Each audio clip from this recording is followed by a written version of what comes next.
Before this episode, here's a message about some online groups that we're running under the name Odd One In. We currently have an autistic counsellors group happening. If you are interested in a future version of that group, please do keep in touch with us. The next group that we're starting is happening in mid-February, launching on Thursday, February the 19th. It will run fortnightly for 6 sessions between 7 and 9 p.m. UK time. And it's for autistic people in mixed neurotype relationships. For more details on that and everything else, Autistic License, go to autisticlicense.com and sign up for our newsletter. And for the groups, go to autisticlicense.com/groups. Thank you. Thank you.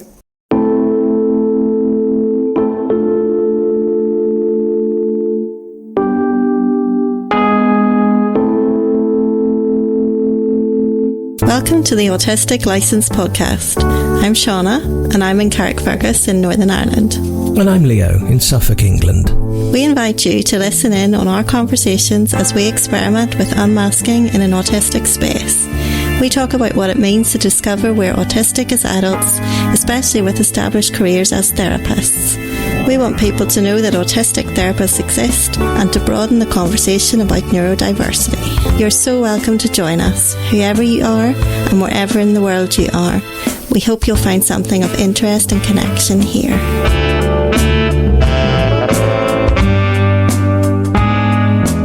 What would you do if you weren't a therapist? Professionally, you mean? Well, I've been lots of things. What would you do now? I might well be a pilot. Okay, yeah. There was a crossroads moment, and I could have pursued that. Yeah.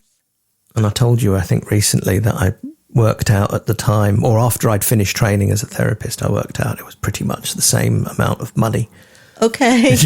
No, I don't think you did. I worked it out and I totted all up, the tutorials, books, therapy, supervision, all of the things that it costs us to train, that it came to pretty much the same amount of money as becoming a commercial pilot.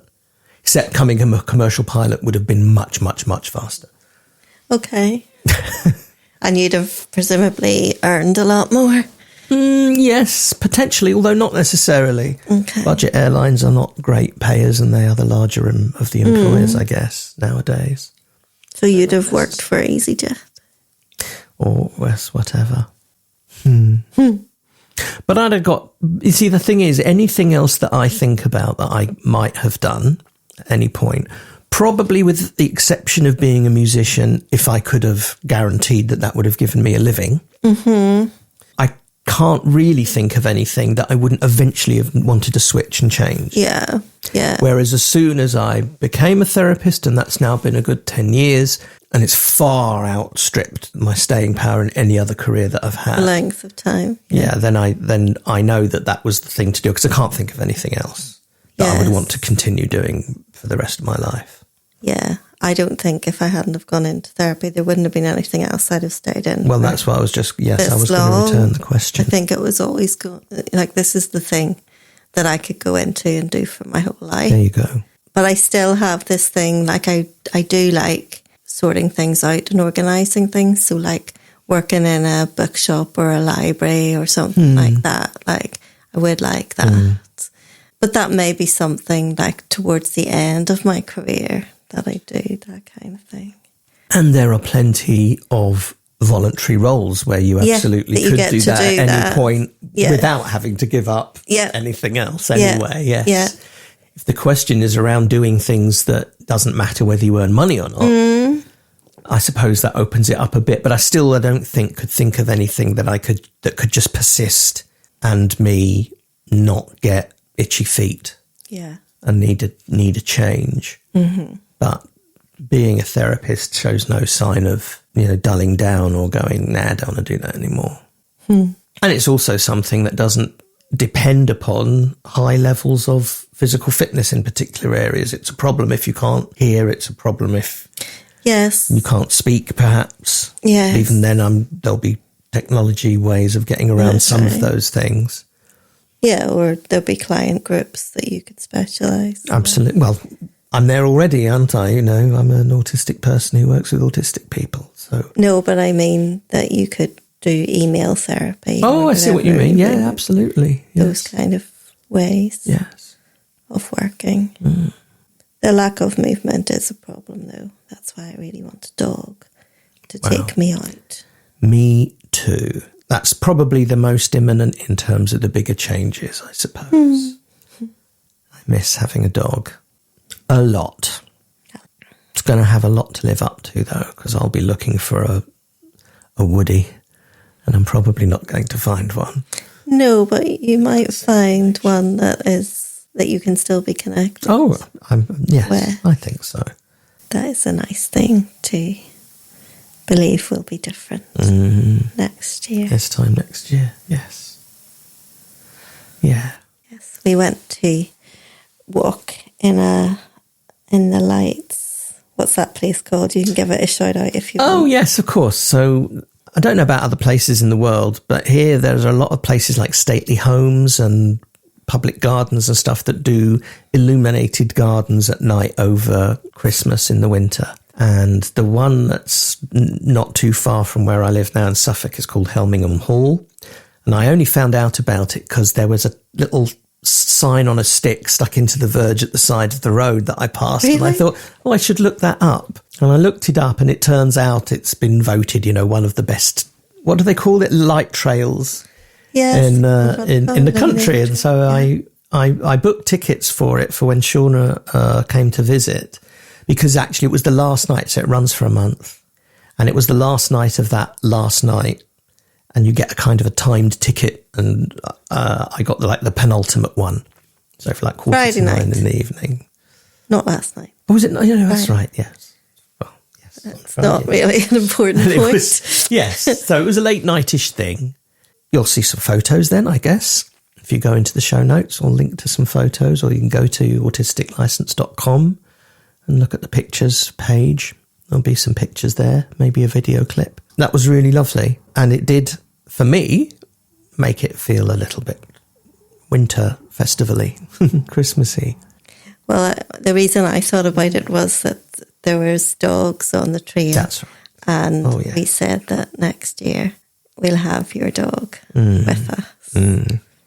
Yes. And I was very autistic about that, because you said to me when I was still at home that we were going out. Oh, yes. And I think you said you need to bring warm socks and warm shoes because we're going out. And I said, nope. He said, no, we are. Nope. No, it was a risk that I took knowingly. Yeah. And again, it's actually, that does bring up a thing that's about Christmas. And I've been reading a few people's accounts in social media about the idea of surprise. And what do you do if your partner and you or loved ones, whoever, are autistic, and you want to do the traditional thing, which is to do something or give them a gift and not tell them what it is? You can't. And it's very difficult. It's a really tricky one for a lot of people. And I know that there are... Oh, I know what it was that I read. I read a narrative last night on social media about an autistic couple, I think she was autistic and he was a neurotypical person. And they were a couple, been together a while, and they were going to get married. And there was this whole preparation thing and conversations about a proposal. Because again, this is one of those things which is supposed to be a surprise. Yes. Supposed to be special. People like it to be, unusual. Yes. And there was a lovely recognition that this wasn't going to work. And so they reached a really lovely compromise about kind of, first of all, agreeing in advance that, yes, they both wanted to get married, which you might feel makes the whole proposal redundant in the first place. But actually, I think most people will have those conversations. But that, the type of thing that would be nice to agree the type of place, or maybe even the specific place, and to agree a kind of a timeline between this time and this time. Yeah. And so there was still an element of the unexpected, but everything was predictable. And it was her that was writing this. It was a It was a heterosexual couple, and she was her that was the kind of narrator writing this account. And she was saying that how, so many people around her would say, well, you've just taken all of the romance and all of the, why would you want to do that and ruin it for yourself? It's not ruining. Ricky and I did exactly that. Perfect. Actually, exactly that. We had elements planned, but he did still propose it. He did still get down on one knee, and I didn't know exactly when he was going to do that. But I did know the weekend, and there was elements of it that were known, enough of what was unknown. So we did that without even realising we were autistic. Yeah. Way back then, yes. 2002. Yes. A friend of mine, so I used to, for a few years, I went to India for a couple of months, maybe over winter, because my sister was living there. And on my return, my parents would go as well, spend time with her. And on my return on one of the years, one of my friends decided that it would be nice, because I was coming back before my parents were, so I'd, kind of be on my own with the family. And she thought it would be a lovely thing to arrange a surprise thing for me. And she arranged a surprise thing for me and her husband, a friend of mine, to do together. That was really relishing the fact that this was a surprise and a secret. And I didn't like it, but I didn't have the knowledge or the self-awareness to know why I didn't like it and to explain it. And so I kind of, as usual, kind of played along with it. But I do remember a post on Facebook saying that this was happening. And I think it was something like, I don't mind surprises so long as I know when they're going to happen, what they are, and how much I'll like it. And I did kind of you had to tell me a few details. And I was happy, yes, and I knew that you would want to know so much, and I could have certain amounts of things about it. And you, by the time that you knew the certain things I told you, I think between you and Lana had worked out exactly what the thing was anyway, and that was. But I was fine with that because I don't have that need, because I have that self-awareness myself and the understanding that that's a nice thing for everybody. It's not for, some people love, most people do like it. Most people, it seems, this is why we wrap presents. This is why we have surprise parties and, why that's a cultural thing. People feel like, does it make people feel more loved or something that someone has gone out of their way? The trouble, yeah. To make that happen without them knowing. Yeah. It's definitely seen as a good thing, but for some of us, it's not, because it goes against some of our real core and neglected needs of predictability and control and mitigating anxiety and feeling that there's a lack of agency and not knowing also, that's the other thing. If we're not confident in how to present as, oh, this is a lovely thing, even if we don't think so, that's another barrier as well. If you kind of know at some level about yourself that if somebody does something for you or gives you something and you don't like it, you're just going to say so, but you know that that's unacceptable. And there's an extra minefield that you have to have the presence of mind in a moment of surprise and anxiety to be able to mask enough. It's quite unfair, really, but you have to have that knowledge to be able to. Or you don't, and then you're seen as really. Yeah, you're told you're a spoil sport or you're a misery guts. Yeah. I had that. I've told you at the time, it would be nearly 10 years ago now for my 50th, that there were people around who were trying to organise a big surprise thing, and I had to have my wife kind of advocate for me through conversations that this definitely wasn't okay, and I really didn't want that. And it wasn't me being, oh, don't make a fuss of me, I'm so modest. It was genuinely being, this is going to cause me massive distress. Please don't let it happen.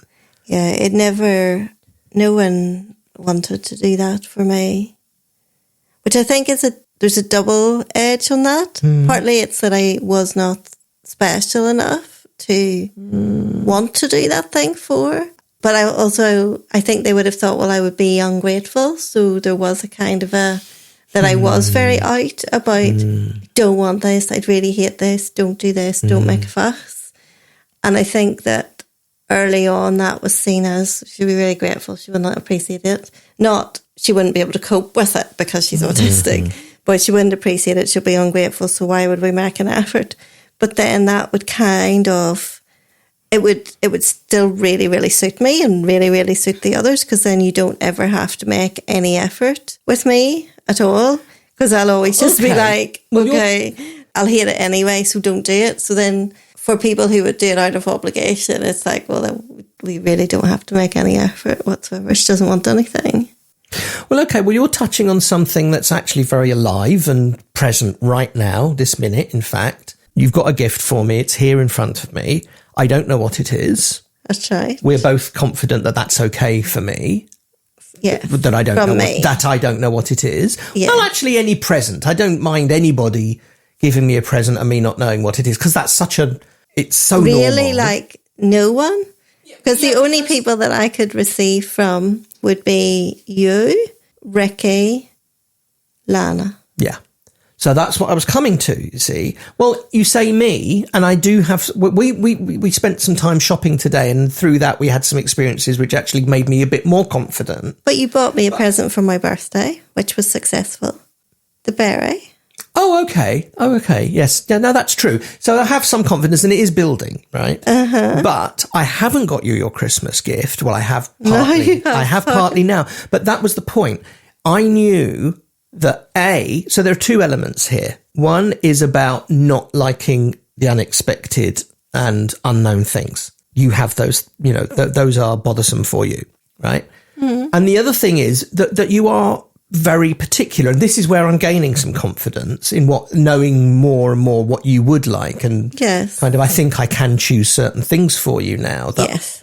But nevertheless, those things in tandem, and knowing that there's discomfort associated with some of that actually made it okay. I didn't feel, a huge pressure, which I would have felt with anybody else, I think. Mm-hmm. It's got to the actual visit and you're here and I don't have your gift yet, because it was already in my own planning that we would collaborate over whatever it was you want. And part of it might be spontaneous, as it was today, because we went out shopping and we went to a market and we saw something nice. And you actually were quite, forceful is the wrong word, but you overrode my initial colour choice by being confident enough to say, no, that one is actually better. For you, yes. For me. Yes, that's where that's what I think I was referring to, talking about a growing sense of confidence. But nevertheless, I'm not uncomfortable about leaving it to a discussion between us. But I would be with anybody else, because it would be interpreted, I think, by many people as not being thoughtful, which is actually the opposite of what it is. Of course. Yeah. It's being thoughtful and saying, this is what's probably going to be more comfortable. I dare say as time and years go on, it will become more normal.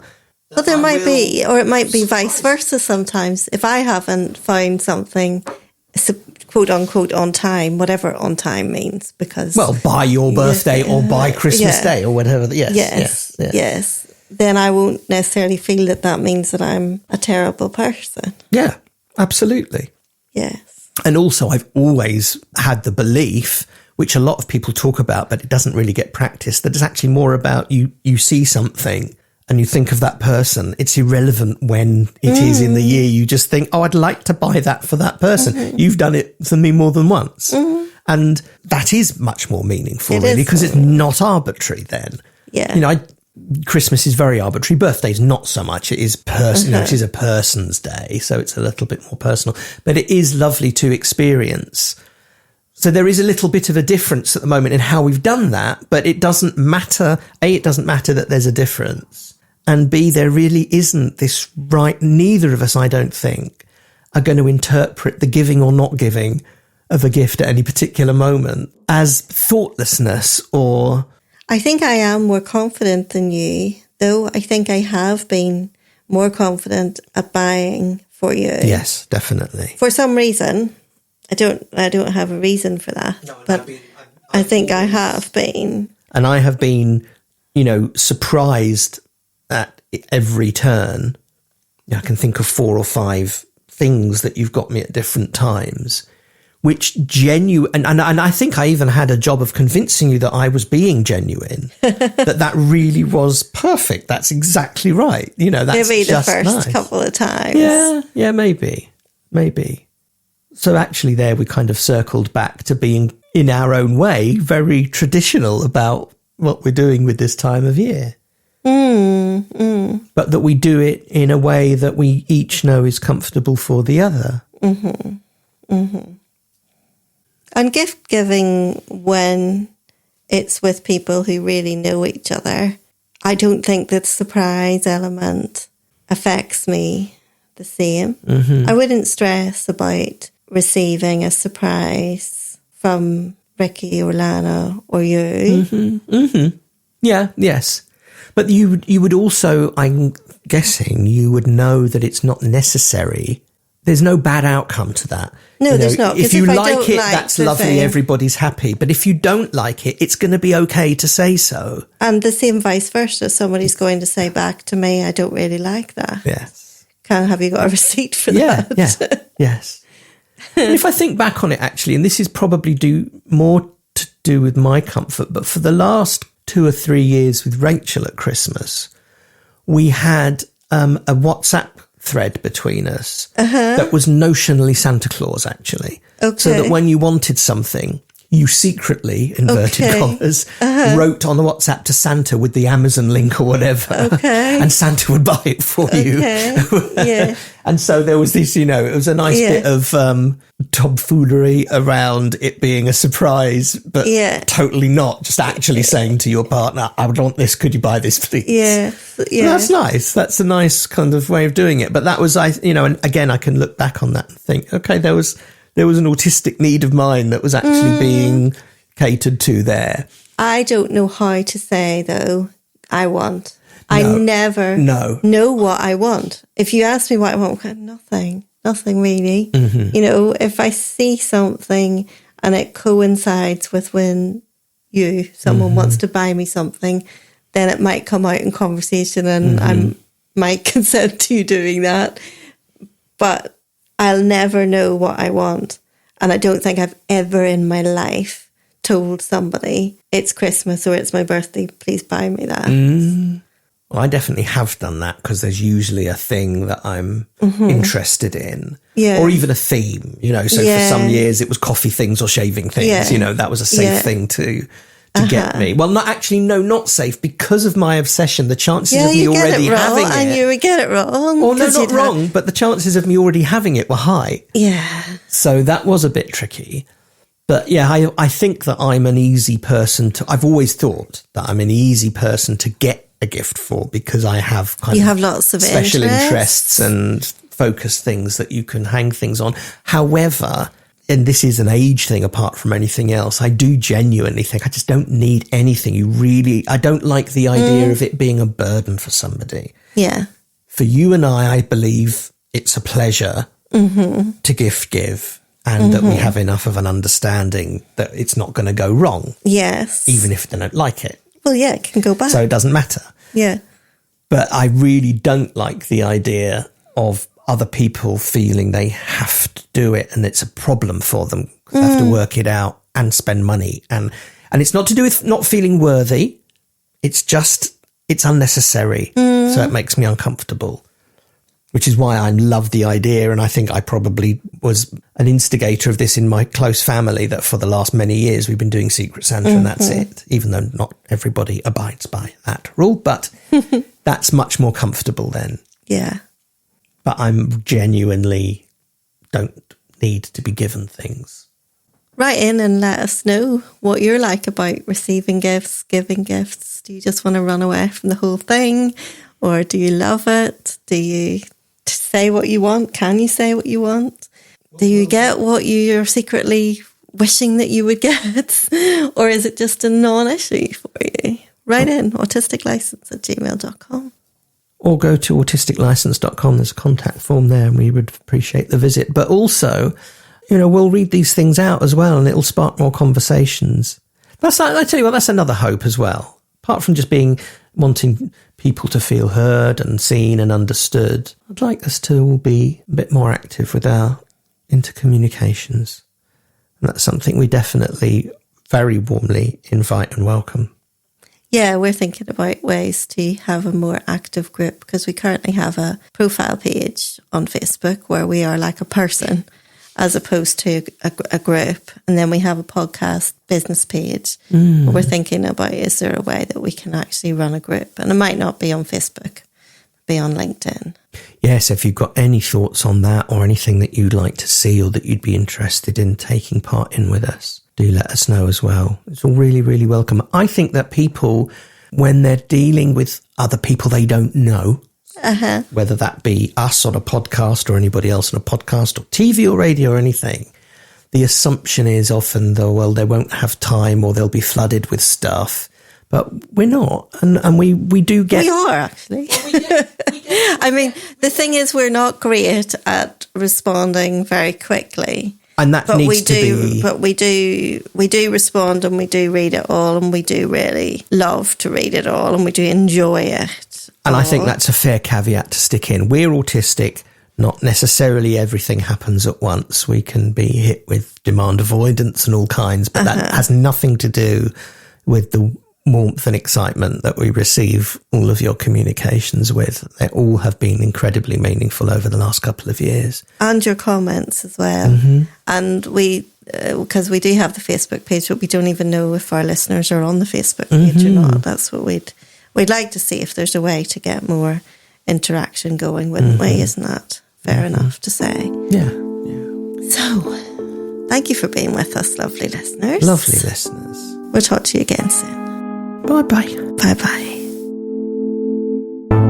Thank you for listening to the Autistic License podcast. You can connect with us via Instagram, Facebook at autisticlicense.com, or by email at autisticlicense@gmail.com. And we spell license the British way, LICENCE.